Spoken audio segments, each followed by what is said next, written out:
Naku, tiyakin ho ninyong malinis ang iniinom nyong tubig.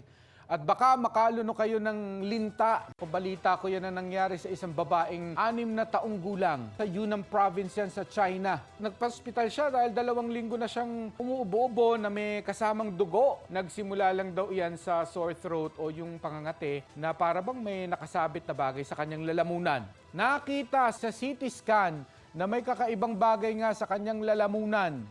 Para makita ng mas mabuti, nagpasok ng kamera sa kanyang lalamunan o itong bronchoscopy video na napapanood ho natin ngayon. No? Doon na-discover ang lintang 3 pulgada haba, pasintabi sa mga kumakain. Posibleng nakuha raw ito ng ginang nang uminom siya ng untreated water o tubig mula sa batis.